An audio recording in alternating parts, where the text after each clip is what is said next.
Texas Podcast Massacre contains spoilers and adult language. For more horror, visit us at our website at texaspodcastmassacre.com.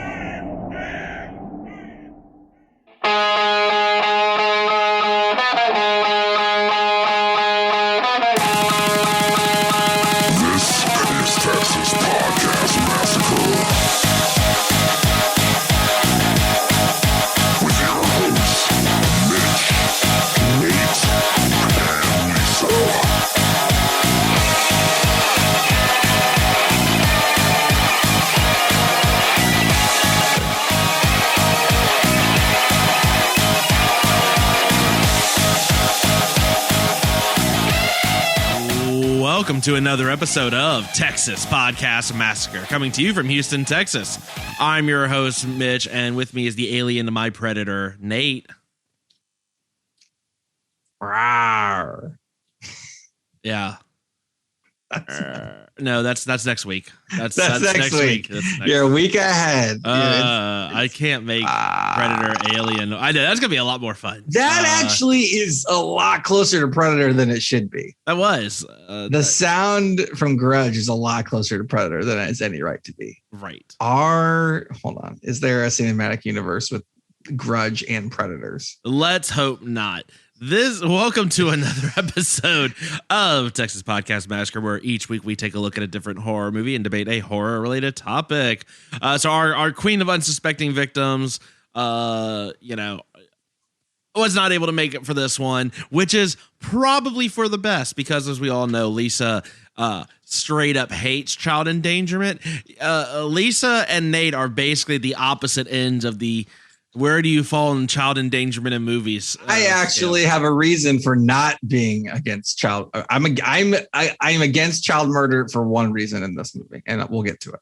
But I'm gonna surprise you. I'm gonna go the other direction. Interesting. I cannot wait to call BS on whatever it is you've got planned as a defense for this. In any case, yep. But this week we're going to be talking about Alien versus Predator Requiem, which is a word that just kind of got tacked on there, Nate. Requiem is not one you know. That's when you're trying to really add high art to something, and Alien versus Predator never needed high art to be added. Yeah. And I have to already correct you. It's Aliens versus Predator. Oh, geez. I only ever called AVP, so I didn't truly Aliens versus Predator Requiem for a Dream is the full title of this film. Well, as long as we don't get an ending with the alien and the predator doing that like in Requiem for a Dream, then I think you're knocking your fists together. You know, they're playing Rock'em Sock'em Robots. What are you talking about here? Funny enough, I saw something. Apparently they're looking at making a live action Rock'em Sock'em Robots movie with Vin Diesel, Nate. Just first glance, hearing that fresh now, what is your immediate thought? Because sounds like Real Steel 5. Right, I can't think of a better casting than Vin Diesel. Yeah, Rock'em Sock'em. Well, wait, hold on. How is his neck going to pop out? He doesn't have one. So I don't like it. I actually think it's terrible casting. That's how he wins, Nate. Get Alexander Skarsgård in there. You want a long neck to be able to pop out once you're doing the fighting sequence. Oh my God. All right. Well, look, we've got some stuff to talk to you about. Lisa will be back for next week. She is not allowed to miss Grudge versus Ring next week. Yeah, I think that no one is. We have to. Did we watch that movie and then within 2 days we have to make everyone else watch it? Maybe that's it. Yes. And remember, I think our code for Shudder is still active. So for all of our episodes where that were officially sponsored by Shudder, you get a code to use TPM to get you like a free month. So use that to go watch this movie. Otherwise, I mean, they have a free week too. So, whichever. A month is more than a week, Mitch. Well, there are a lot more movies. TPM. But this episode is not sponsored by them. So we're going to just move on. But we're just trying to get you the deals. We're trying to help you out so you can watch what may or may not be a great movie. I'm not saying, Nate, I'm giving you no indication. I love how you're already skipping over this week's movie for next week's movie. I love it. It's like I don't even care at this point. You know, we've got some stuff to talk about with this Wow. one. Okay. All right. I've got thoughts. I'm a big Predator fan, so we're going to get into it. But look, like we always do before we get into this movie, let's get into a little debate question. Bid our father, the Sea King, rise from the depths full foul in his fury. Black waves teeming with salt foam to smother this young mouth with pungent slime. So, Nate, we got a question actually that came in. So we didn't make up a debate question for this week. We got to ask our thoughts about Fangoria had their 2021 Chainsaw Awards. The Chainsaw Awards, yes. The Oscars, the week before the Oscars, the horror Oscars. That's right. Yes. And so we've got some winners here. I don't think there's too many surprises. I got a surprise. Oh, do you? Yeah, definitely. Well, all right. Well, look, let's talk about some of the winners. Now, I think now this is the 2021 Fangoria Awards, but obviously this really focused on what happened in 2020. And there weren't, we'll talk about that. There weren't a lot. I mean, there wasn't a great deal of competition because a lot of things just didn't release. Oh, there was a lot of competition. I don't know. Granted, I'm a lot of stuff went to stream. A lot of stuff went to streaming. Sure. Throughout the year that was going to get released in the theaters, but like the big movies didn't come out, but a lot of the smaller ones, small to medium ones, slotted in nicely, I think. Sure. Although, well, okay. So why don't you tee up your thoughts? I just gotta say, surprise nomination: Gretel and Hansel for best wide release movie. I mean, shoe-in for the win, I thought, but apparently others didn't think so. Others rightfully didn't think so. You hate Gretel and Hansel. I mean, in the top five. There's only five nominees. Any of you out there, honestly, if you truly, not just fake a troll and messing with me, if you truly think Gretel and Hansel was a good movie, I want to know why. Yes. I truly tweet, Instagram, Facebook, emails, anything. Skywrite it. I might have you on the show to tell me why this is. This is awesome because I don't think anyone has a good reason. It's gonna be the person from Host. We're on Zoom. Like the host ghost is gonna come on and just go all in on Gretel and Hansel. The writers themselves couldn't convince me of why they think it's a good movie. I don't understand who liked this movie. I don't. It was so. I still have not seen it. I don't want to see it. I want to live in your opinion. I don't even want to have my own opinion. I'm just gonna piggyback on yours. Wow. And look, anyway, and look, hold on. Sorry, I just have to say, y'all know, y'all have heard how I rate some of my movies. Y'all know we don't care. Well, we are, but I'm just saying, I am not too hard on shit movies unless they're just real bad. This is real bad. I have a feeling I'm gonna love this film. God, you probably. I probably would. And if you did, that would probably be how the show ends. Is that you and I just have irreconcilable differences over Gretel versus Hansel? It's the fifth movie. It's the fifth movie in the Versus month. That could be it.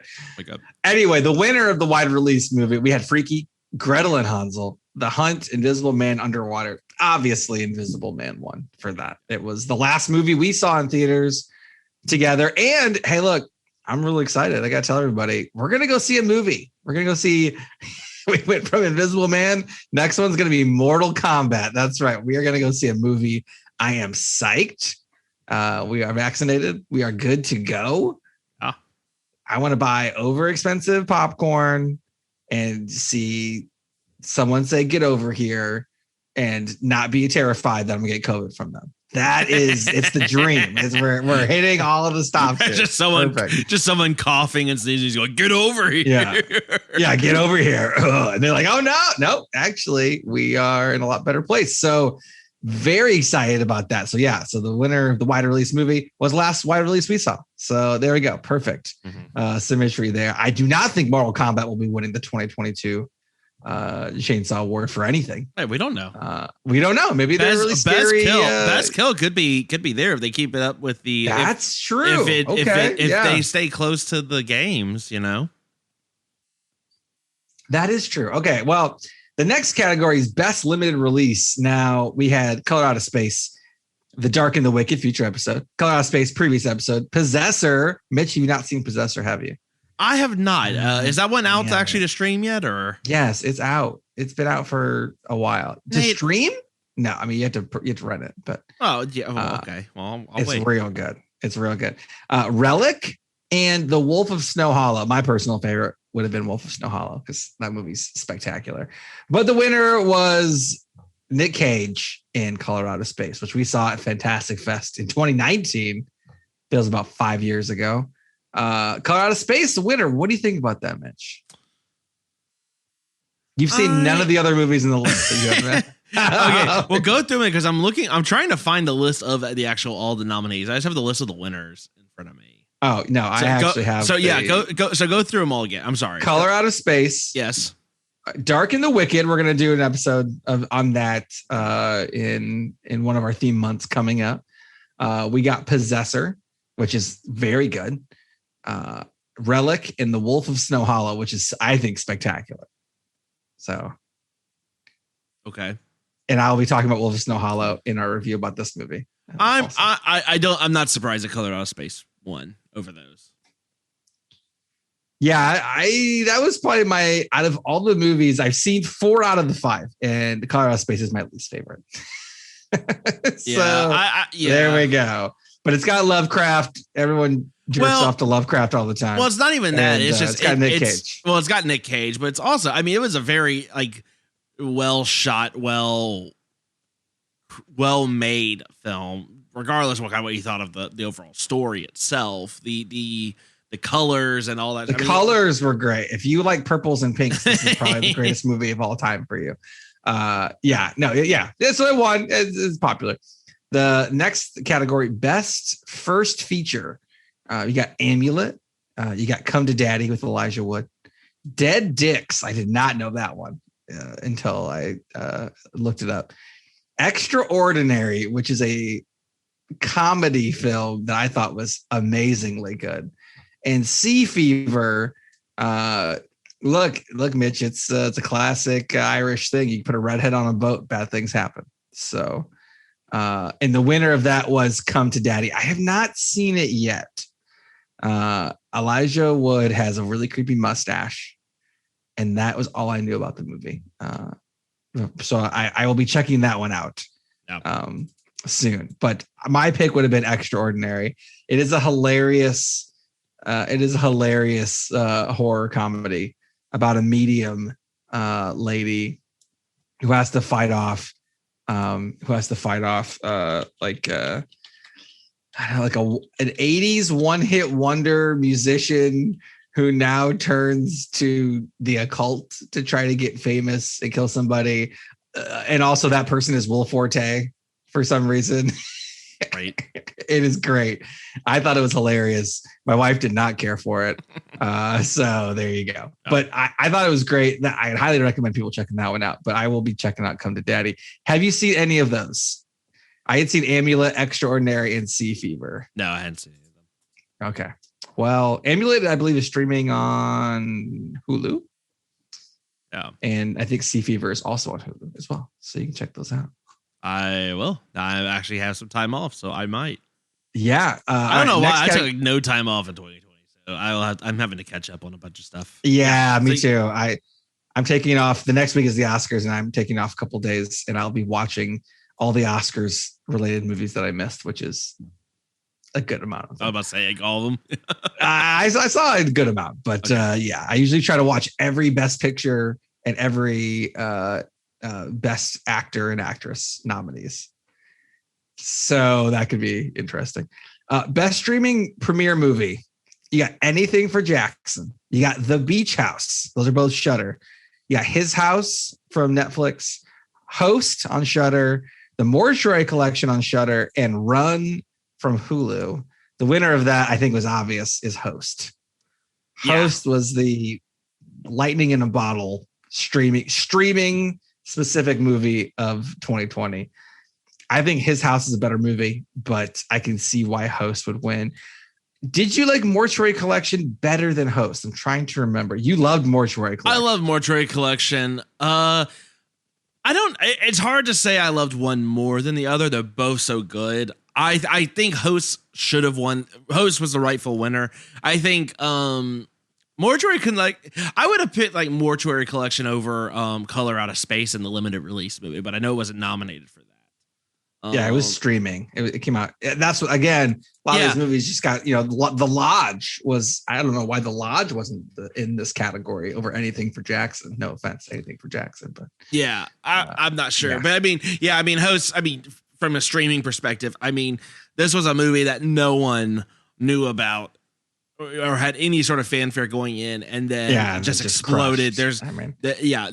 These are the type of movies you want to see win award shows, right? These are like the Oscar favorites that like everyone and their mom went to see, but then like it loses to some movie that 10 critics saw it and it got the Palme d'Or or something. You know, I'm one of those people. Like, you know what I mean?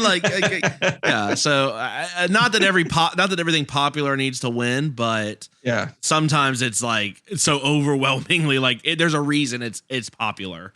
We got 6 films nominated in this category, 4 on Shudder, 1 on Hulu, and 1 on Netflix. His House, for my money, is the better movie, but Host, in terms of just streaming, is almost perfect for the medium. So that was good.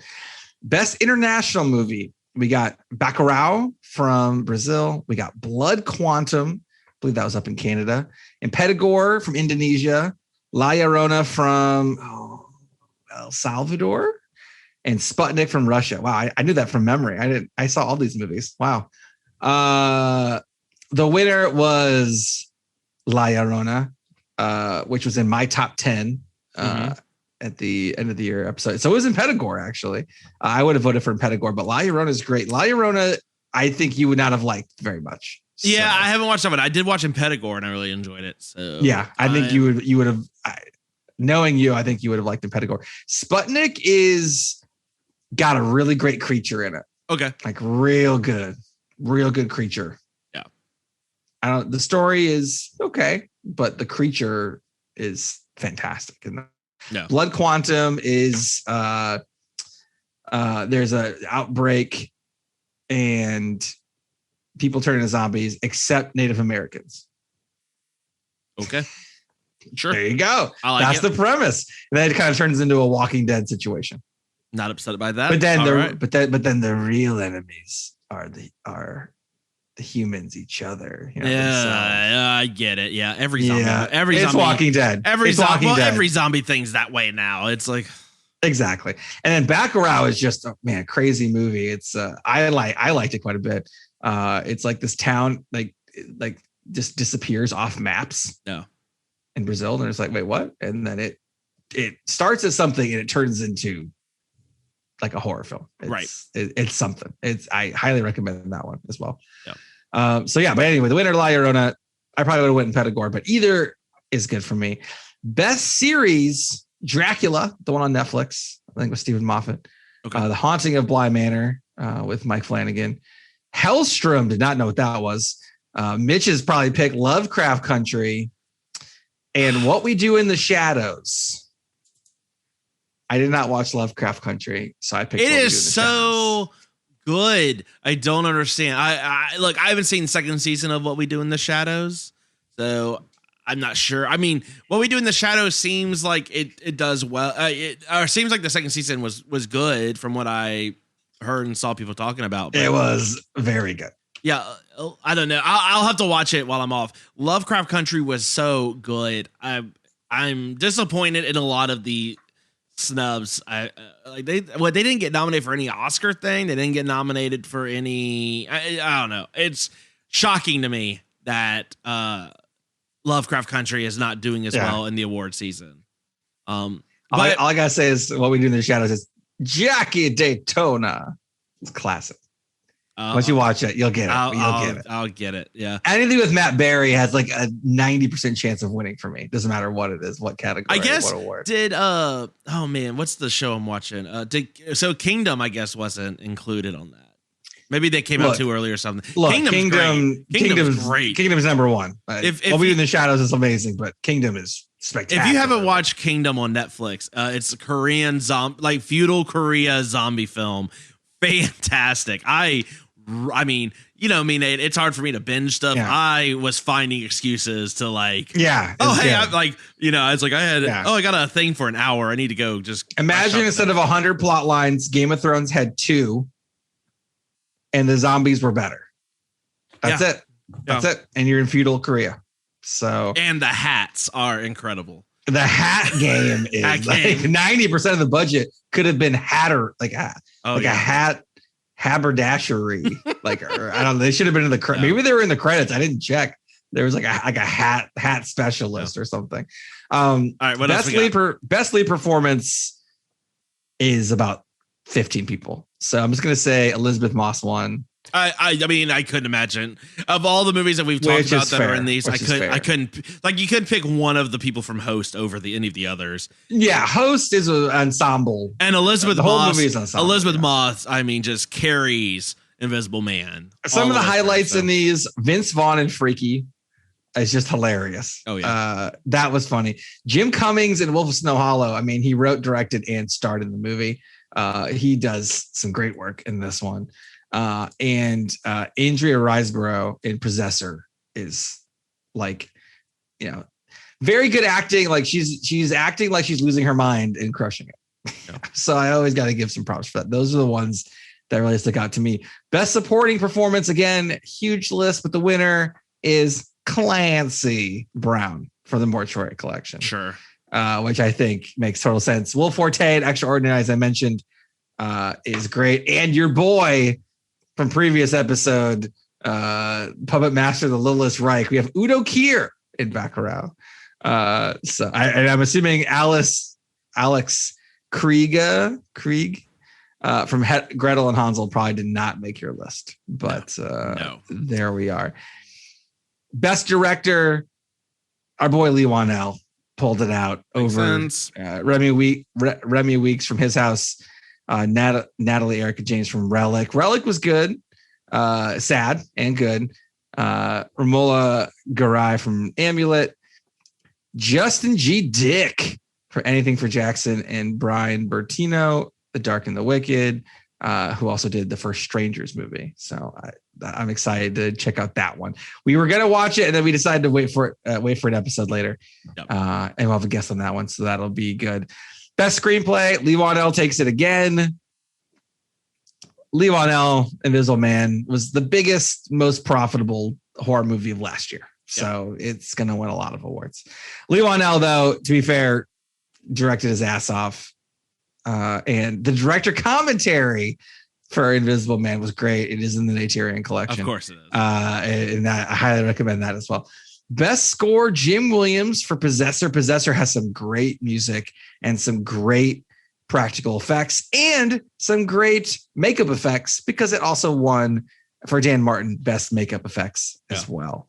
Mortuary Collection got a nod there. Freaky got a nod there for Best Makeup Effects. I'm not exactly sure where that was coming from. Gretel and Hansel probably had some good makeup. You got to give it that, Mitch. Do I? You got to give it that, apparently. I don't know. Best creature effects, Color Out of Space. I think that is the category it could win. To be fair, His House has less creatures, but the creature they have is the best one. Yeah, but I can see how Color Out of Space won, because it had a lot of good ones. Well, I mean, it wasn't just like one good creature. It was numerous. I mean, I'm not at all surprised. I can't be mad. I love His House. Criminally underrated in my personal opinion, but Color Out of Space actually makes sense in this one. A little boy and his mom fused together as some weird alien hybrid animal thing, like subsuming each other, was gross. It was something. It was something. These last two categories, I really want to dive into a little bit. So okay, yeah, go for it. Well, okay, let's talk achievement in nonfiction. So yes. The winners, Joe Bob Briggs, Last Drive-In. Last Drive-In's great. Now, who else is nominated, Nate? So you had Leap of Faith, William Friedkin on The Exorcist. That's on Shudder, I believe. Scream Queen, My Nightmare on Elm Street. It's about how the Nightmare on Elm Street movie that was very gay. That was actually at Fantastic Fest in 2019, but we did not check it out. There is the Boulet Brothers Dragula Resurrection. No idea what that is. Cursed Films. Sounds like something you would like. And Blood and Flesh, The Real Life and Ghastly Death of Al Adamson, which sounds right up your alley. That sounds like something that you I have would seen, be like. I have seen Cursed Films. Of course I have. Of course. I knew this. Which is good. Look, I love Joe Bob Briggs. I guess to me, it's what is this category, but what is the winner supposed to be? Because if it's like best like documentary or nonfiction, then I don't know. I think the best decapitation foo. Well, I think the Nightmare on Elm Street, Scream Queen or whatever should have won. That one had a lot of hype coming out of Fantastic Fest, where because I think they had like Q&A with the actual guy and everything. He was there. We didn't see it because I think we had a conflict with one of the movies. It was only like the one night that he was there. So exactly. It sounded great. I think it was that's such a weird Nightmare on Elm Street movie to begin with. It's just tonally different. So I don't know. I love Joe Bob Briggs, but I mean. It's a weird category for him to win compared to what's nominated. Like you want to talk like best anthology. Sure. I'd put him over like Creepshow or any of the other ones that are on right now. That Creepshow Christmas thing was like, I guess that's the thing. Joe Bob is great, but he's just hosting an anthology. Like that's not a whole lot different. He's doing some cool stuff, but he at the end of the day, he's just kind of like, all right, well, here's this movie. And then here's, he just kind of randomly talks about whatever the fuck Joe Bob wants to talk about, which is cool. I love it. I think nonfiction is like he's bringing awareness to things. It's more of an ambassador of nonfiction. I guess. I guess. Let's get to best kill, and then I'll give you and I'd love to hear your overall thought about just all the winners in general because I have some thoughts. But sure. Let's talk best kill. Yeah, highly contested category. Highly contested. Okay. Well, I mean, so the winner. Okay. Well, tell me some of the nominees before we get to the winner. Let's talk about some of the lead ups for it. Well, I mean, I don't have that in the thing I'm looking at. I just have the winner. That's fine. So the winner, I have it for all other. The winner is Emily's Death in Invisible Man, which is Emily is her sister. That's when they're at the restaurant and the knife just flies out and kills her. Truly a great, very good. Now, Nate, of all the movies we saw and all the movies you've seen from this past year, I mean, does that feel like the best kill to you? The thing about the kill is that it didn't even happen to a kid. So how can it be number one? Yeah. Was it a kid or a dog? So what's the point, right? It's kind of, I mean, come on. What are we talking about here? No, it's a good kill. I'm trying to think. Let me look back at my 2020 year end. It's certainly, here, but yeah.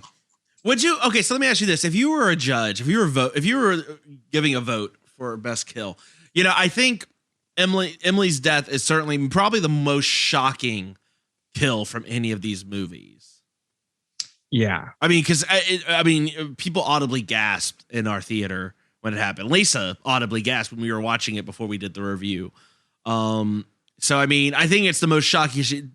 Devil Out of Nowhere. That earns points. But would you vote for that, or would you be voting for the most like elaborate or most like technically like what would you vote for? What type of kill? That's what I'm curious. Oh, what type of kill do I like? I guess just like philosophically. Well, yeah, like okay, if you're picking which one's the best kill, are you going for the one that's like the biggest, goriest, like just like Ricky O and the meat turner thing? Mine's the most emotionally impactful. So this one probably would have maybe gotten close to your vote or a top vote. This one was pretty solid. I'm curious. This one was solid. Yeah. I don't know. I mean, Host had some good kills. Host had some great kills. The music box fire kill was probably the highlight of that one. Falling off onto the picnic table was pretty good. Being lifted above the pool. Yeah, the pool snap. Yeah, there's actually a lot of good ones. There's a lot of good ones, and considering that they did it themselves was impressive. There's some good ones in Mortuary Collection. I understand why it probably didn't win out overall. Color Out of Space had some good ones that were just. Well, Mortuary Collection had some good kid deaths. Yeah. So so that's a winner for you. So there's that. Yeah. I mean, in Pedagore had, I don't know, multiple baby deaths. Right. So that's something. Yeah. Yeah, this is going to be one of those categories that no one's ever going to no one's ever going to agree on it. It's all going to be really down to personal preference. I'm not upset that Invisible Man won it. I think the reasoning being it's the most, it probably was truly the most shocking, it's a clear cut kill. Like it's like it's set up specifically in a way, the story and the setting and the way it's filmed specifically for that in a very memorable way. I'm okay with it. I'm okay with it. Yeah. I'm looking at my other kind of best kills from the 2020 year end episode. I mean, I'm just going to skip Santa Jaws, but there's some. There's some things in there, but they're not as clear cut, like good setups. Yeah, it's fair to put it there. I don't know, if I were voting on this, I don't know that it would have gotten my top vote, but I see why it did. But I think here's my thought about this overall list. I think part of it's just because maybe there just weren't that many, especially the bigger release movies. Although I don't know that I've seen anything so far that would make a difference. Where I don't know, it just seems like all the winners were pretty much like the ones with the biggest fanfare and the most well known of them, right?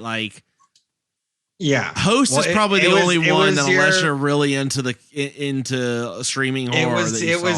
You just said you didn't want to have the ones win that the critics liked and maybe people didn't see as much. So now you're complaining about your own. Well, you need balance, right? I mean, like the best wide release movie. There's only one wide release movie, right?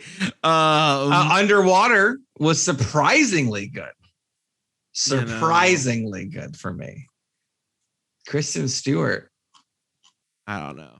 I think The Invisible Man's great. So I'm not upset the Invisible Man won. I just, when you look at this list, you're kind of like, man, it's pretty much The Invisible Man and and Color Out of Space. Color Out of Space and Possessor, which, I don't know. I haven't seen Possessor yet, so it's hard. I mean, it won best score and best makeup effects, so maybe. I don't know. Maybe next year will be more competitive. Saint Maud obviously didn't make the list because I guess they're going to count them in 2021. So for next year's award, I can't believe The Lodge didn't get nominated for anything. Wow, right? That was surprising to me. And that was a limited, at least a limited release movie. Oh, it went right to streaming too, so it was shocking that The Lodge didn't. Yeah, that's what I mean, crazy. Right? I don't know. We'll see. I mean, 2021 next, I guess the 2022 award show could be very packed, and we might be having a different conversation. I hope so. That'd be amazing. I'm very excited. Yeah. Well, we went through all the winners. We'd love to hear what you thought about it. Like I said, those movies, all the things that won, certainly are well worth watching. I don't think there's anything that won that you and I were like, that movie sucked. I wish Gretel and Hansel would have won something. I wish. I wish it was a worse movie. Where's the horror Razzies? We need a Razzies, but for B horror films. Yeah, the slashies. The Gories. The Gories, yeah. The Where's Zombie versus never winning a Fangoria award, but where is like the award show for that? You know, that's what I don't know, Nate. We maybe need to talk to people. Maybe we could pioneer that. Worst horror movies of the year. The Ice Cream Man Achievement Award. I thought you were talking about bad movies, so that's a weird. Oh yeah, right. Fine. All right. Well, look, the Suckling. Oh god, right? There yes. The Suckling Award of the Sucklingest movie of the year was this. Oh god. All right. Well, look, that's our rundown of the Fangoria list. Let us know what you think at TexasPodcastMassacre@gmail.com, TXPodMassacre on Twitter, and Texas Podcast Massacre everywhere else. Nate, are you ready to get into this movie?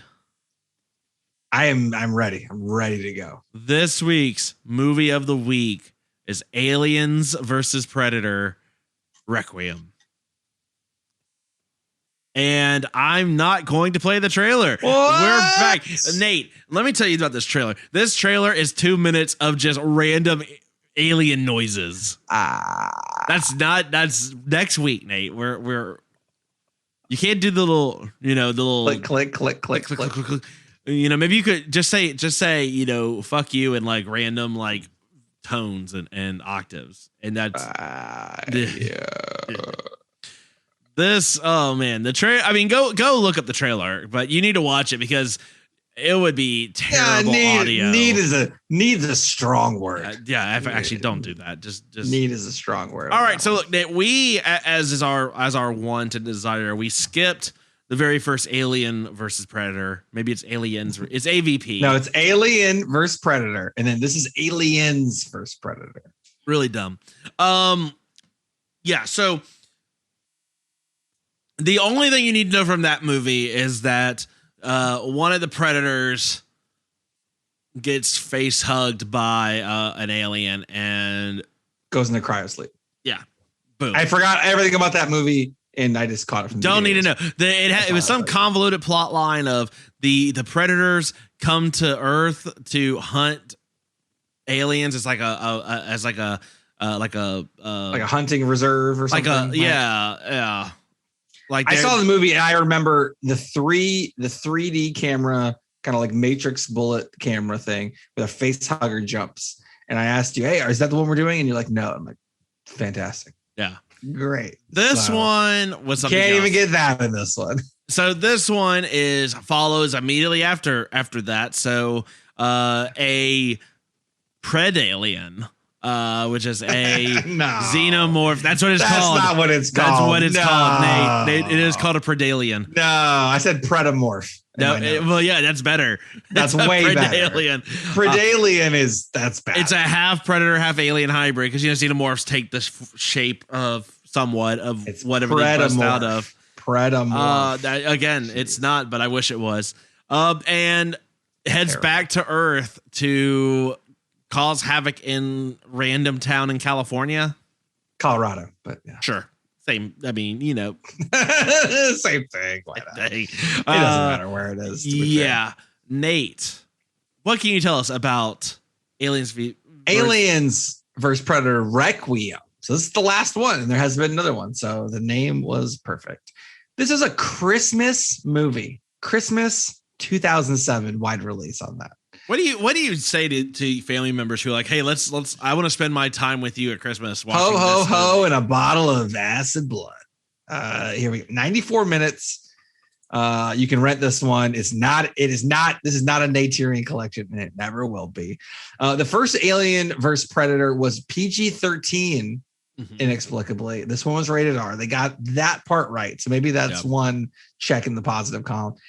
But it is a 4.7 IMDb. I think I saw it was like a 12% on Rotten Tomatoes or something. So it's low.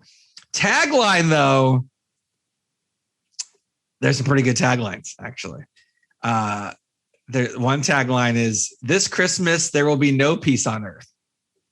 Great. Love that. It began on their world. It will end on ours. That's fine. In space, no one can hear you scream. On Earth, it won't matter. I thought that was great. That's a great one. That tagline is better than any writing in the entire movie. Yeah. So they crushed it on that. I'm just going to end on that. That's one of the best taglines I've ever heard. Yeah. It brings an alien. It gives you everything you need to know. The Predator will pour liquid on you that makes everything go away, like the cleaner from John Wick. So there you go. Yeah. Budget on this one, $40 million. Box office, everyone was going on Christmas because it made $130 million. So Christmas with your family, go to see Aliens vs. Predator. Sure. You didn't take your mom to this one for Christmas. I did not take my mom to this one. I was shocked. still in college, I think, when this is happening. So that was. You didn't go home for Christmas. I guess that's true. Yeah, maybe. Yeah, did I? No, I didn't. There's no way I did. Wow. It's something I would do. I know. I did not. That's largely why I'm shocked. Like, I had assumed you had tickets front row. You would think, but yeah. And then, there were plans for a sequel, but it never happened. So is this part of a franchise? Yes, this is. Oh, which alien is this? Was this the 6th Alien before they rebooted it with Prometheus? I think so. And the 5th Predator, I guess. Yeah, this did reboot some of the Predators. Yeah, and I'm just gonna go say it.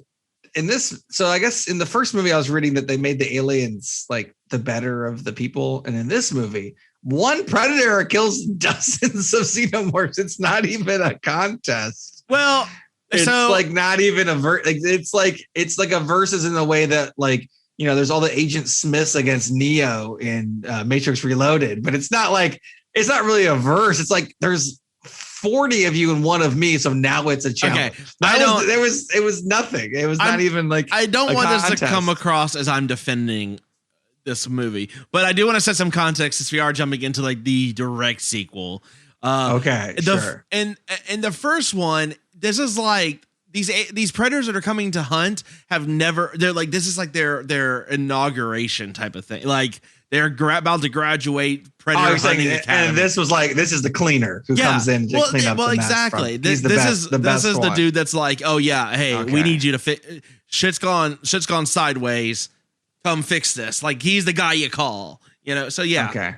So I wasn't too upset that, it was a single Predator. I would have liked more Predators, but I get it.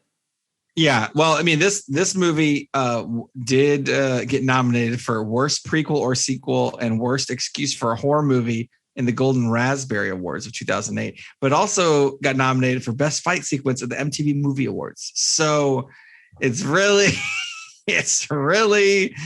one or the other here. So there's that. The movie. Sorry, I'm needing to go look and see who won. Daddy, who won that? Daddy Day Camp beat it out for worst prequel or sequel. Daddy Day Camp. Yeah. No, I didn't know that existed. Yeah. Well, it was in running with Evan Almighty, Hannibal Rising, and Hostel Part 2. Jesus. Wow, that's and great. then worst excuse for a horror movie. I Know Who Killed Me. Beat it out. That was as bad. well. Okay. Yeah. Anyway. This wasn't that bad. No. Okay, so the brothers Strauss were the directors of this movie. Colin and Greg Strauss directed this film. Here, I'm gonna go in chronological order of their credits because the beginning is something. First credit, Linkin Park's Crawling music video. Second credit, Nickelback, How You Remind Me. So they're working their way up the ladder here. Godsmack, I Stand Alone. Inside. There you go. That's my Godsmack. Disturbed Prayer, which I love that song. And then more Nickelback. And then a couple small things. A Perfect Circle, Passive. I don't think I even know that song of theirs. And then Alien vs. Predator Requiem. Then Usher. They moved to Usher for some reason. Moving Mountains. 50 Cent, Get Up. Usher, Love in This Club. And then the movie Skyline in 2010. And they haven't directed a movie since. but they have done the visual effects on every film that's ever existed.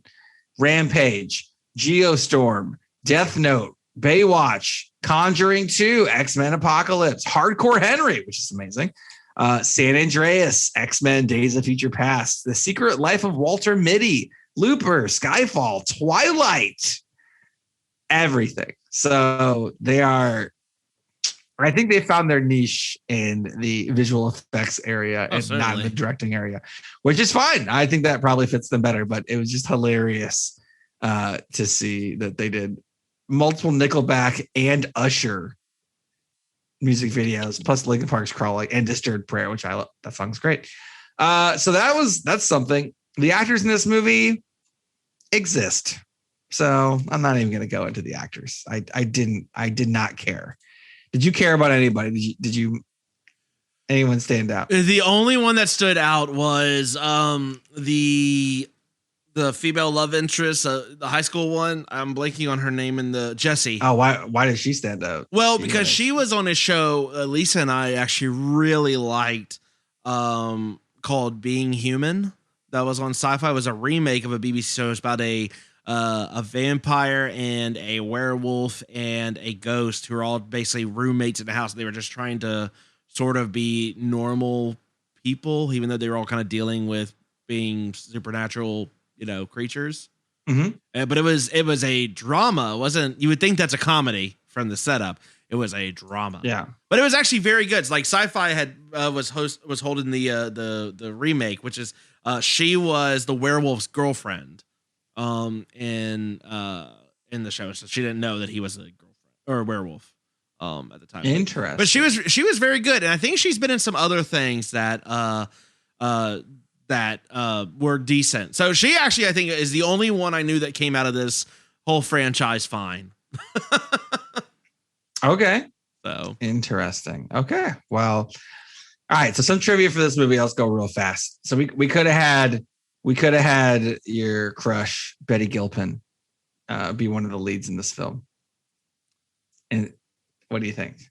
She ended up being in The Hunt, which previous episode, but sure, she would have been good in this movie. Paul W.S. Anderson directed the first movie, Alien vs. Predator, and was supposed to direct this one, and then was like, nah, I'm going to go do the classic 2008 Jason Statham movie, Death Race, instead. And somehow that seems to be a great call. So that's right. Awesome. There's a lot about the Pred Alien. I will just never say that. It's PredaMorph. It's not even close to me. Which one's better there? You can deny it all you want, Nate. It's Bill Paxton was in Predator 2 and in Aliens, and they tried to get him for this one. He could have been in the second of the Versus movies and been in all two, but scheduling conflicts made that impossible. So, and they also were like, "Hey, Danny Glover, are you interested?" He's like, "I'm too old for this shit. Pass." So they tried to get some people in there, and in the end, it was a heavy effects budget movie, which is probably why these guys did it, because they're good effects people, and less about the writing and the actors in the story. So yeah, and I guess my recommendation for double feature on this one would be previously mentioned Wolf of Snow Hollow. Wolf of Snow Hollow is a small town Utah sheriff who is overwhelmed by killings. This one is a small town Colorado sheriff who is overwhelmed by a bunch of killings in their town. So there you go. That's my double feature recommendation. Mitch, what did you think about this movie? Overall thoughts. This could be a fast section, of like one of the faster sections we've ever done. Sure. What can I say about this film? Or no, you're right. Okay. So my problem with I'm just gonna say it right now. I'm a huge Predator fan. I've loved Predator ever since I was little. I'm probably more pro Predator than I ever was pro Alien. I like the first two Aliens, but I thought the character was just cool. The monster was cool, and granted, they were more action films, really, particularly the first one, right? The first movie was not good. I remember watching it and really hating it. part of it, I think, was because of the PG-13 rating. It is rated higher than this one. It was really convoluted too. And I mean, I think some of it, Paul W.S. Anderson, has got his little flair on it. So maybe that's why people forgive it a little bit more. But God, I don't know. This movie's a lot more fun. I mean, it's like in general, a better movie. Like, it's more fun. It's more what you expect from a Alien versus Predator film. See, that's the thing. I like my versus movies to not be the fan servicey type. I want them to be a good movie. Unless you can give me Candyman versus Leprechaun, in which case it can be anything. I don't care what. Well, but it's such a hard line. We've already seen it with two of our films, Nate. I mean, how do you really balance, right? They tried to make Freddy versus Jason, last week's movie, a standalone better film. They should have just gone full fan service and just had them do it, because they tried to do what you wanted, and the result was it was not great. No, they didn't try to do it. Yeah, they did. They tried They tried to have this whole plot and convoluted thing. This one, just straightforward. They're gonna fight. What I love about this movie is that you actually, I mean, it's built like you would expect. The Predator is, he's cleaning up, but he's also hunting, right? Which is the whole thing of the Predator. He's hunting and all that. Yeah. He doesn't team up with the humans halfway through it. That's one thing I always hate with these, is like one of them always like King Kong over here is teaming up. But it's dumb, real dumb. Why would? Yeah, and this the Predator is just like, I am cleaning. I want no evidence. I want to be able to hunt wherever I want, and I want to clean up everything. Nate, at no point does anyone go, no, let them fight, because that's a terrible idea. Everyone reacts in the appropriate manner, which is, we need to get out of town. Like, we just need to not be here anymore. Whatever happens, that's true. Let's not worry about it. All right, you're okay. You're making some good cases for this film. This movie's not like a Schindler's List or anything, right? It's not good. Wait, what? So no one has ever made that comparison. Well, wow. Nor should they, Nate? Predator versus Schindler's List. Okay, but I think this one, So sure, this one is going to be a lot more This one's definitely more fan servicey. I think it does sacrifice some stuff with the lore. It sort of forgets things, and don't try to think too much about like the overall timeline of everything. Like, I'm not thinking about any. Nothing. The minute you do it, then if you're going to be that kind of person, then don't watch this movie. That I'm okay with that. That's fine. I just gotta say, normally does the kid die? I'm all for, but I actually was not a fan of this, because the kid does die about almost exactly 5 minutes into the movie. So very early. But it's the kid who's the little kid from all the Psych flashbacks of the first couple of years. And I like Psych. So that's the only reason why you didn't. I didn't want the Psych kid to die, and he face hugged and chest bursted. Pretty nice. Yeah, that was.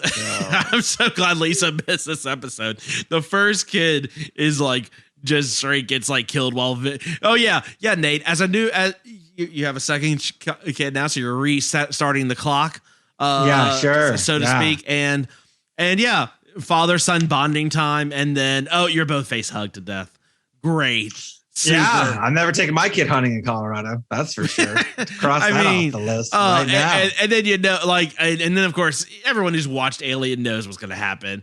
You're just like, oh no, we're going to watch this kid just get chest popped. Oh, kid burst. Oh, yeah. Yeah. The thing about this movie is I like the Alien movies better than the Predator movies, but I like the Predators more than the Xenomorphs. Does that make sense? Sure. No, that makes sense. The concept of the Predators more than I like the Xenomorphs just in general, because the Xenomorphs kind of suck unless you're trapped in a location. You're trapped in a location and the Xenomorphs are there. You're like, holy shit. When they're like in a sporting goods store, it's not quite as good. Right. So I'm going to go on a limb here. I didn't do my research, but first Xenomorph in a sporting goods store and last Xenomorph in a sporting goods store. Yes. I'm just going to call that out right from the jump. So the Predators are smart, supposedly. In this movie, the one Predator he's the John Wick the clean. He's John Wick and John Wick's cleaner. Double like he's morphing like he's like equilibrium shooting the gun kata stuff. He's everything. He went straight Undertaker. He's just choke slamming bitches. But he also gets snuck up on by like a Colorado cop. So I don't know. This guy is inconsistent all over. This person's inconsistent. I mean, Predators have interstellar travel covered, right? Xenomorphs can't do interstellar travel, right? Or anything like that. But who can beat Predators? Xenomorphs and Danny Glover. So I'm not sure what. And Arnold. Well, come on. And Arnold, but I was going Danny Glover as the least imposing of the people who can beat this. So it's all over the place. After a while, it's just like, can this just be a Men in Black movie? Like, why does everyone have to get dissolved? Can you just like flash them so I don't remember anything? It seemed like it'd be way easier. Well, it's a little confusing. If Tommy Lee Jones, when they called the army and Tommy Lee Jones from Men in Black showed up instead, wouldn't that have been amazing? Well, here's my question, Nate. Why is he? Did you come up with a theory of why he's like disintegrating everything? But then also cover your tracks. I want to use Earth in the future for my game preserve if I need to. If they're tipped off, then it might make it so I can't come back here again. Sure. You know, that's reasonable. Except, I don't know, maybe let's not like fully like skin someone alive and leave them hanging from a tree. If you're trying to cover our tracks. I'm dissolving 90% of everything else, but I leave one person skinned, hung up on a tree. Old habits die hard, Nate. Yeah, that was something. Was that a warning to stay away? But then it doesn't matter if you stay away if I'm dissolving everything. But I need you to stay away so I can find everything to dissolve before you get there. I'm not sure. The more you think about it, the more it disintegrates like this amazing liquid that this Predator has. At best, I can figure out was he was trying to get rid of any of the alien DNA and all that. Less the the skin might have come in contact or something, right? Like he's like, oh, maybe this is an infection, and we need to. Hey, you know what would have been easier? Disintegrating all of it. No, but hey, let's Nate, let me ask you a question. Did you watch the unrated extra cut, or did you watch the theatrical release? I don't know. Oh no! How long was the movie? It was like the 94 minutes. You watched the theatrical cut. The theatrical cut is so there's not a lot different. There's only 10 extra minutes of footage. How much is in the sporting goods store? It's about the same. The difference is there's some better editing of some of the scenes, and so things flow a little bit better. Not a great amount. Like it's not like you missed some revelatory like backstory or something when they. This wasn't the Snyder cut of the PredaMorph cut. Yeah. It's the better cut with the better nickname. Right. You know, it's you're not missing out on anything. But yes, I think it does. It made for a slightly better film. It was just edited a little bit better. Didn't have some of these weird cuts that I think the theatrical one did. And I think they fixed some of the lighting a little bit because the theatrical cut I remember being pretty dark. Like there were a lot of things where I'm like, who's fighting right now? Is that a alien? Who's fighting right now? So, okay, interesting. Yeah. So, I mean, Nate. Your thoughts? I assume that you did not care for this film. You know what?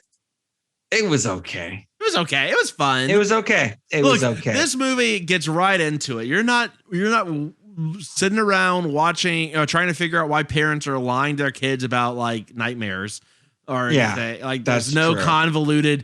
The Predator is not asking the alien to go in and harass people so they'll remember him.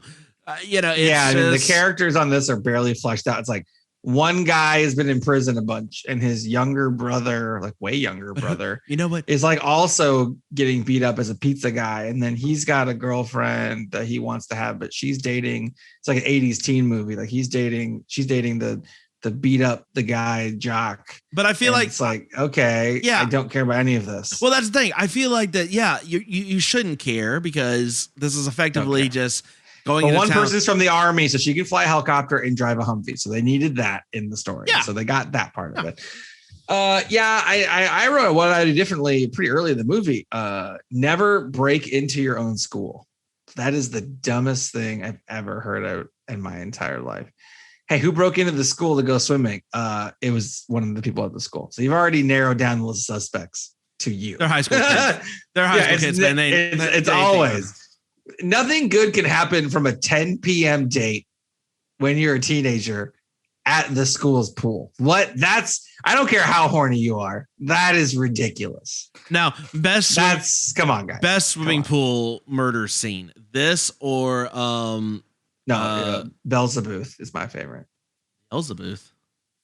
Yeah, Beelzebooth, the one that started with murdering of all the infants in the Oh God. There's also a very good electrocution swimming pool scene. Oh no, I was thinking this or Let the Right One In, where you have a kid. Let the Right One In is very good. Basically, you have a kid getting drowned, and then all of a sudden, all the bullies are just straight murdered. Yeah, that was good. This is not as good as either of those. So it's something. The xenomorph swimming. The xenomorphs are not good outside of a dark corridor. Once you get the xenomorph out in the open, it looks absolutely fucking ridiculous. It's stupid. They're in pools swimming. They look like this. Like, I laughed. It didn't look scary at all when they were in the sewers underground chasing the predator. Okay, now we're talking. Yeah. Now we're in the thing. Sporting goods store, no. Swimming pool, no. Well, it's funny how they're so effective against the whole Coast Guard showing up and rolling in, right? They take that whole thing, which that's one thing in the unrated that's a lot cooler is there's when the one guy is looking at the blood splatter on the window in the unrated version actually shows him turn around, see the alien, and you get a shot from the other side of the car, and you literally see the face kisser thing or eater or biter or whatever literally goes straight. No, the little tiny mouth. Sorry. Tiny mouth. Yeah. Tiny mouth goes let's call it tiny mouth. Tiny mouth goes literally straight through his skull and breaks the windshield. And you see it in full. It's that's kind of stuff you missed in the unrated that made the movie to me even cooler. I don't think that part was in the theatrical. So the xenomorphs can kill all of the army, but not people again in a sporting goods store. So there's that. I don't know. I mean, they call the xenomorph nature's perfect killing machine, right? That's said earlier. I forgot which movie. No, they're not. They're not. No. The Predator is way better than the xenomorph in this movie. It kills 40 aliens. Yeah. It just throws a bunch of shit on walls and those things slice them to death. It's you're a million times better than a xenomorph. It's not even close. So that was kind of a letdown.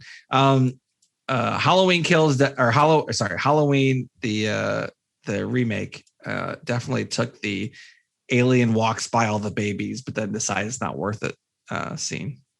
So that was that could have been devastating. But all the babies survived because they're too small to host a chest buster. Yeah. So I guess they survive. We'll wait for you to get a little bigger. Then we'll get you. Yeah. I mean, I like the design of the PredaMorph. I really love the multiple. So the Predator is born with just dreads. All Predators just have dreads. That's their hair. Yeah. That seems ridiculous to me.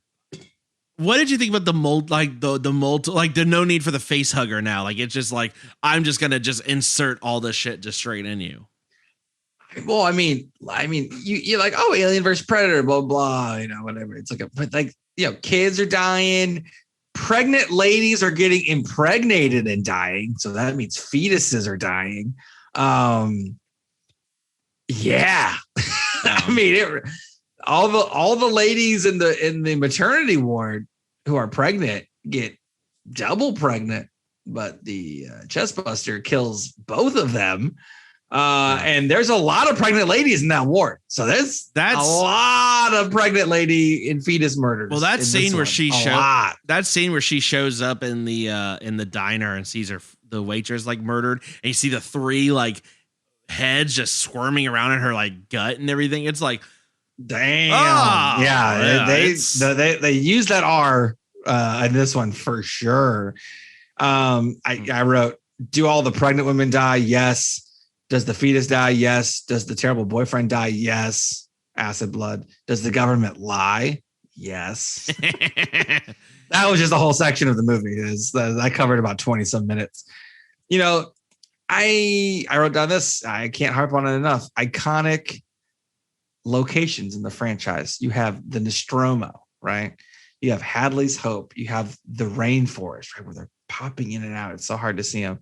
Small town Colorado sporting goods store added to the pantheon of the list. This is an absurd movie. The guy in this movie says get to the chopper in probably the least gravitas way in the history of Earth. Arnold, get to the chopper. This guy's like, get to the chopper. Like he's like just making toast in the morning. Do you feel like chopper? I just wonder, like, do you think like he knows it's an iconic line in the franchise? Did he just over psych himself? Like he's two in his head with it, and that was just the best one they got? No, because it's like, oh, when Arnold said it, it was like hammy but good, right? Yeah. So like you need to play it a different way because we can't do the same thing. But it came out just like, get to the chopper. Like that. It's like, hey, are we recording right now? Get to the chopper. No. Are we recording? That's it. It was like it's just a conversational thing just flowing. It was very underwhelming. And I enjoy the ease with which he figured out how to fire an alien gun. Yeah, that guy's firing alien guns. This thing, no problem. This thing, he knows the countdown. Like he's ready to shoot it exactly when it's ready. I got it all covered. Yeah. I also love that it's like using like an old, like it's what Predator technology is built off like old like Timex watches with like the digital. Like, yeah. And that's what I'm saying. Like, so like the aliens in this one, like, you know, there's a whole elite space marine, like, you know, unit that goes in aliens and gets wiped out with like advanced pulse rifle technology. But like Colorado bumpkins with like a shotgun are okay. It's just wildly inconsistent on how good of a killing machine these xenomorphs are. They take out like a whole battalion in the army, but like they can't take out these one or two guys. I don't. That was weird. The Predator for like the first like 4/5 of the movie is just kind of like slacking. And then like the end of the movie, he's like, oh, I can like start just like double fist killing everyone. Like he's like this one guy, he's just kind of like lollygagging in this power plant. He's like, oh, let's kind of chase you a little bit. And then at the end, he's like, oh yeah, I guess I should just be really good and like kill everyone. And then kills more people like at the end than like, you know, the whole movie. It was very weird. I don't know. It was inconsistent. It's Alien versus Predator. I'm looking too much into it. But yeah, the Predator was all over the place. The Xenomorphs were all over the place. The Colorado bumpkins were exactly who they were the whole time, so they were consistent, I guess. Did you like, you know, the Predator, you know, had like a whip at one point, had the gun, had like sensors that like laser chopped people kind of like Cube. Did you have a favorite killing the Predator weapon or move? Or I mean, he bare hands one of them, you know. Yeah, the whip was badass. I don't remember the Predator ever having a whip at any point, so I was fucking Indiana Jones over here. That's what I'm saying. Like all of a sudden, like the Predator's like, oh yeah, let me use all my weapons. Where was this in the beginning? Maybe we would have not even had to deal with this. No. Whatever. I love it. The Predator could just have wiped off this whole like town. Like could have just like disintegrated everyone. But he's like, no, gotta value the hunt. Like I don't know who he's hiding. Yeah. Like who is he hiding the existence of aliens from? I don't know. I mean, their technology is so much more advanced than humans. I don't even understand why they would care. Yeah. Why would you even care? It might make it even fun if they know. I don't know. You know, then there's some, you know, general person or whatever. It's like they pull the outbreak and they try to just nuke the town, right? They nuke the town instead of, you know, trying to stop everything. Although in the fair and outbreak, you know, they solved it and they stopped the nuking of the town. And this one, There's still a bunch of aliens there. So yeah, nuking the town actually made total sense. Oh. And then they escape in a helicopter because the one lady has helicopter training from the military, and she was back from leave, and she's got a daughter, and the daughter's fine. So that works out. They survive, this is a classic, the blast that failed to kill me surely killed the giant type strategy here with the helicopter making it out of the explosion. Sure. Then they get debriefed. And then this is the weird part. So I'm not a huge Alien Predator, storyline person. I know aliens and Alien fairly well. Yeah. Kind of Predator. That's it. So they find alien tech to give to like Wutanis, like one of the Wutanis, like from the past, which then helps them make the technology in the future to go find the aliens later. Is that what I'm led to believe at the end of this movie? Sure. Right? The problem is that what I'm led to believe in this movie? Is that finding the Predator the Predator gun in this movie led to Wayland Yutani. I'm combining the two names for some reason. Because led to that. They are two different. But led to like that company starting because of the technology. Then they end up harnessing that to make space flight and all that stuff. Like, is that what I'm led to believe, that was Predator technology, which then makes them go to find more xenomorphs? Maybe. How is that supposed to work? I don't understand. Maybe, except that Ridley Scott was just really gotten pissed off at this movie and be like, I'm gonna just shit on all your plans. I'm gonna make Prometheus, and all of this stuff is gonna happen 5,000 years in the future. So no, none of this bullshit of like, because in the very first if I remember correctly, I should have watched it before we did this. I'm pretty sure they made a thing of like the ancient aliens were actually the predators, and in exchange for like helping them with shit, they were like, oh, by the way, we're gonna like store an alien queen in the North Pole for us to like hunt every now and then. Ah, interesting. And yeah, so okay. it maybe but I think the problem is that Prometheus and the subsequent movie after that, I think, wrecked any sort of potential for this timeline to even make the remotest amount of sense. I don't know that it would necessarily not. I mean, it would have made sense regardless, but it makes less sense when you factor in Prometheus into the mythology of this all. Got it. Okay. Predator, I think timeline fine. I don't care about the Predator timeline. I care that the Predator is badass. That's all. Well, that's fair. Else. So I mean, yeah, I agree. I think I would have liked to have seen things I would have done to make this movie better. Nate, I would have added more Predators. Would have a contingent of them, because it's a squad. It's like a Suicide Squad. Predalien did in fact sneak up on several of them and kill them, but I mean, he took out a whole squad, and now this one is like the most badass Predator of all time. Yeah, I guess. Yeah, sure. And then he's almost at retirement. I want to see like what's a Predator retirement party look like? Like what? Right. I want to see the civilization of the Predators. Well, we started with like the Adrian Brody one, and then there's like different types of Predators. True. Well, it's like there were different types of Predators, which was interesting. That's true. I need to watch that. Topher Grace. Yeah. I need to rewatch that one. Yeah, I would have liked for more of them. I mean, there was in the first one there was kind of a Predator and human team up against the alien, because against the Queen. In this one, the Predator was like, I don't need any help from the humans. Go. I'm going to kill you actively at the same time. I'm going to kill everyone. The eye leave flash, no witnesses. The eye flashing from the helmets was pretty badass. It was okay. It was cool. Fine. It was. That's the kind of cool. that doesn't do anything for me. So cool. But yeah. So I don't think you need a whole lot to be better. I mean, you're never going to get a good enough story. I'm going to say this. I enjoyed this more than Freddy vs. Jason. I'm just gonna say it was more fun. That's what I told you. I told you the first one's probably a better movie, but this is more fun. So it wasn't good. No. But it was more fun. At least. Well, with that said, Nate, let's get into our final cut. Final cut. I got trigger happy with the drop there. I was like, just fine. Okay. Yeah, no worries. As I got trigger happy, like every person in this movie. Yeah, everyone's like, just cocking guns. It doesn't matter who you are. You just got to get one. Nate, would you like to go first? No.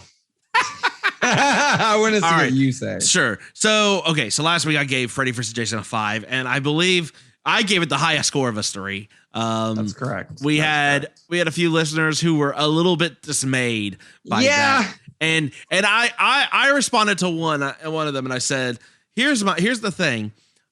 You can give me a bad plot or bad like a really dumb story in general, and I'm okay with it so long as I don't have to live with it for too long.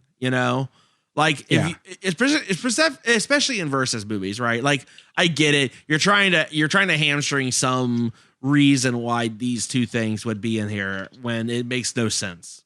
There's not going to be a Godzilla vs. Kong probably has the most cohesive reasoning for them to sort of be together. And even then, I agree. It's rough. But just don't make me have to spend a whole lot of time. And this movie does exactly what I mean by that. These characters you're not going to remember them, but you're not supposed to. They're really just meant to be just generic survivors, and there's in the backdrop. You don't spend too much time with them in any given state. You're not really getting invested in them. There's just things that are happening while... just to show they're there to kind of push the plot, right? That's it. Exactly. But right. again, in the first 5 minutes of father-son combo, get eggs laid in their body, so it's not like it's setting it up for too long, which I appreciate it. Yeah, I appreciated that. The humans are effectively there to help spawn aliens. That is their role in this movie, by and large. The aliens do what aliens do. The Predator does what Predator does, and they're both very inconsistent at what they do. But they're there. The Colorado people are very consistent. They're equally as good the entire time. And they don't stick on this backstory for too long. The kill count in this is astronomical. Yeah. I mean, a lot of people dying. Xenomorphs are dying. People are dying all over the place. There's a nuking. Not nuking. It might just be very strong conventional weapons, but either way, in theory, thousands of people died in this movie. If you talk it out, you know what? They went bigger in this one, and I appreciated the try. The PredaMorph was kind of cool too. So. PredaMorph was kind of cool. It takes away a little bit of it being Alien vs. Predator, but at least it wasn't the alien and the Predator teaming up against the PredaMorph. Because they could have easily done that. Yeah, that would have shit. I'm glad it was very clear. Like, no, there's an alien. It's just like the motivations. I will say this: the motivations for everyone made sense, which is kind of astounding. The motivations for the Predator made sense. The alien made sense. The people made sense, and the army made sense. That is actually kind of impressive. Now that I'm thinking about it. So all that said, I mean, it's a fun movie. Yes, it's fan servicey, but that's the point with versus movies. They're to some degree, they're supposed to be fan servicey. There's no other reason to make these films. There's no real plot reason except because we want to see who would be the best. That's why they had a whole show called Deadliest Warrior. And like, we're going to put a pirate versus a knight and see who wins. Mega shark versus giant octopus. Go. And guess what, Nate? That show is incredible. I guarantee you I would not think so. Oh, please, if you've never seen Deadliest Warrior, please go look up episodes. It is incredible. Incredible. I'm gonna make Nate watch some after. What I want to see now that you're talking about that, I want to see the Predator home planet be attacked by Godzilla. That's what I want to see. Fair. I want to see Predator versus Godzilla. Can we pull that off? Could you have done this movie? Would this movie have been better, Nate, if it had been aliens attacking the Predator home world and just overrunning them? And there's like a million of these Predalians fight, Yeah, I would have loved to have seen. Because that's the only reason why you needed the humans is so you could get the traditional xenomorph. That's really the only reason why we have that. Yes, correct. The humans really have no bearing on the story. They're just there to try to, can they survive? And that's how it should be. That's how it should be. You should. That should be your goal. Your goal shouldn't be doing anything. There's no your goal should be, I am going to try not to die, and 99% of everyone will not succeed. No, I'm going to somehow pull Freddy Krueger into the real world for Jason to fight. Yeah. No, if the more you talk, the better this is sounding compared to Freddy vs. Jason. Yeah. Wow, that is hilarious. I am going to give this movie, because of those things. Look, it has faults, but I just don't get the really harsh ratings. And I don't know, maybe it's just a time thing. Maybe when it came out, it was just like, oh God. Well, I don't know. I truthfully don't understand. It was nominated for a Golden Raspberry. So I know. Well, and it didn't win any, which is fitting considering who was nominated against it. Yeah. I don't get it. I don't get the hate. I'm not expecting it to have 10s, but man, people really didn't like this movie. I'm going to give it I would give it 6 out of 10. Whoa. Face huggers. Nice. Wow. Okay. And again, this is up there with Godzilla vs. King Kong for you. Yeah. What else do you give that? Okay. Right. And truthfully, this is a shorter film with just as much action. Yeah, it's easier to do the action when you have to CGI everything. Yeah. That is true. Yeah. So okay, what about you, Nate? You gave Freddy vs. Jason a 4, and you gave I gave it a 3. I gave it a 3. Oh, you did. I thought Lisa did 3 and you did 4. No, it was the other way. Yeah. Oh, she did 2. 4, 3, 2. That's how we went. Yeah. Freddy vs. Jason is not a movie for me. This movie I think is slightly better, not good. So I'm gonna give it a 4 out of 10 sporting goods store. I cannot get over the sporting goods store being a huge location for horror. I can't get over it. 4 out of 10. You talked me up. I maybe went up a point while we were talking about it. Look, mindless versus movies.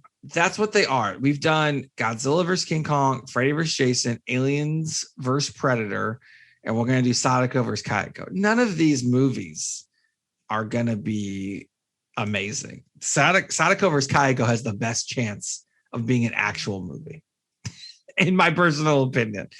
The other ones are just fight. I don't care. Godzilla vs. King Kong is probably the most egregious. It's just like, I don't care. But the fighting was by far the best. So it's a tough balance. But none of these movies I think have been good. But Godzilla vs. King Kong was my favorite, but because I like Godzilla also. So again, Godzilla vs. Predator, all in on it. I've been watching some of the old Godzilla movies with my son, and there's aliens all over the place. Do the aliens all speak Japanese? Of course, because why not? But there's aliens. Just send in, Mecha Godzilla. Ghidorah is just flying in on some Venus meteor after killing all the Venetians, whatever. There's a bunch of that crap. Make it Predator, and I am 1,000% it. I'm 7 out of 10 baseline, and then we go from there. But no, this one was more fun than Freddy vs. Jason, which doesn't even seem possible to say. But I agree. I think it was better. So you might have made a good pick, Mitch. I still gave it a 4. So let's pump the brakes on it being good. Right. But I think you might have made the good choice here. So, and now knowing that Alien vs. Predator was PG-13, I think this actually made sense. So we'll see next week if Sadako vs. Kayako continues the trend of you being right. So you have a streak of 1. Let's see if we can get to 2. Yeah. I'm excited to see how that will go. Well, we'll see. Yeah. All right. Well, look, that's going to wrap it up for this week's episode. Nate, where can they find us? You find us, as always, Texas Podcast Massacre everywhere. We're on Gmail, texaspodcastmassacre@gmail.com. Send us an email. Send us all of your Gretel and Hansel rebuttals to Mitch. Best movie of 2020, underseen gem, movie of a generation. Let us know at TX Pod Massacre on Twitter, Texas Podcast Massacre on Instagram and Facebook. Give us a 5-star review. I am now officially changing the request I have. I'm always telling everyone, put Human Centipede in 5-star review on Apple Podcasts or another platform, although you might have to then message us at any of those other social medias to let us know. But I now want Gretel and Hansel to be requested. That's right. I want to have Mitch watch this movie again, probably worse than Human Centipede for you at this point. So give us your 5-star reviews, put in Gretel and Hansel, and we will watch it for the podcast. I will make room in the schedule. Do not worry about that. But please give us more 5-star reviews. We appreciate them. It helps us in the rankings. And I want to see Mitch have to watch this movie again. So please do that. And next week we have Sadako versus Kayako, The Ring versus The Grudge, the battle that no one asked for. I don't think anyone asked for this movie ever. And it happened. And it's on Shudder. So use the TPM code ahead of time, watch that movie, and get ready next week as we dive into this. It's going to be either really good or really terrible. I don't think there's any in between. I'm very excited to watch it. It's going to be. It's going to be. I can't. Awesome. Yep, there it is. All right. Well, from all of us here at Texas Podcast Massacre, thank you so much for tuning in, and just keep telling yourself it's only a versus movie. Good night.